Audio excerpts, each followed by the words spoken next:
नमस्कार. पुन्हा एकदा माझ्या यूट्यूब चॅनलमध्ये आपल्या सर्वांचे मनापासून स्वागत आहे. पेन्शनधारकांनो सावधान. मार्च 2026 पासून बदलणार नियम. पेन्शन वाटपाच्या प्रक्रियेत मार्चपासून मोठे बदल. महाराष्ट्र राज्यातील सुमारे 72 लाखाहून अधिक पेन्शनधारकांसाठी राज्य आणि केंद्र सरकारने एक अत्यंत महत्त्वाची सूचना जारी केली आहे. जाणून घेऊयात सविस्तर. त्यापूर्वी चॅनलला नवीन असाल तर लाईक करायला विसरू नका, सबस्क्राईब करायला विसरू नका, नवीन अपडेट्ससाठी बेल आयकनला प्रेस करायला विसरू नका आणि माहिती आवडल्यास आपल्या सहकारी मित्रांना शेअर करायला देखील विसरू नका.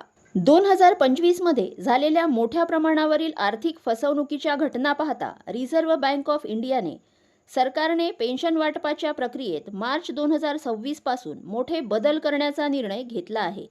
जर वेळेत ही कामे केली नाहीत तर पेन्शन बँकेत जमा होणार नाही. 2025 मध्ये सुमारे 5,000 पेन्शनधारकांचे पैसे चोरीला गेल्याच्या पार्श्वभूमीवर हे नवीन सुरक्षा नियम लागू करण्यात आले आहे. सरकारने सांगितलेली कामे प्रत्येक पेन्शनधारकाने पुढील 8 दिवसाच्या आत पूर्ण करणे आवश्यक आहे. अनेक पेन्शनधारकांचे आधार कार्ड 10 ते 15 वर्षापूर्वीचे आहे.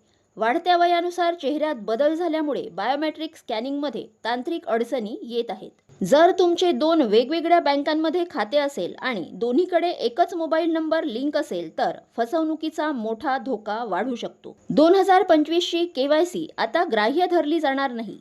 मार्च महिन्याचा हप्ता जमा होण्यापूर्वी बँकांनी नवीन केवायसी अपडेट मागितले आहे. तुमच्या अंगठ्याचा ठसा किंवा बायोमेट्रिक डेटा चोरला जाऊ नये यासाठी आधार कार्डची बायोमेट्रिक लॉक सुविधा वापरण्याचे आवाहन करण्यात आले आहे. ज्या पेन्शनधारकांची pension SBI, bank of India, Maharashtra bank किंवा पोस्ट ऑफिसमध्ये येते त्यांनी या सूचनांकडे गांभीर्याने पाहावे.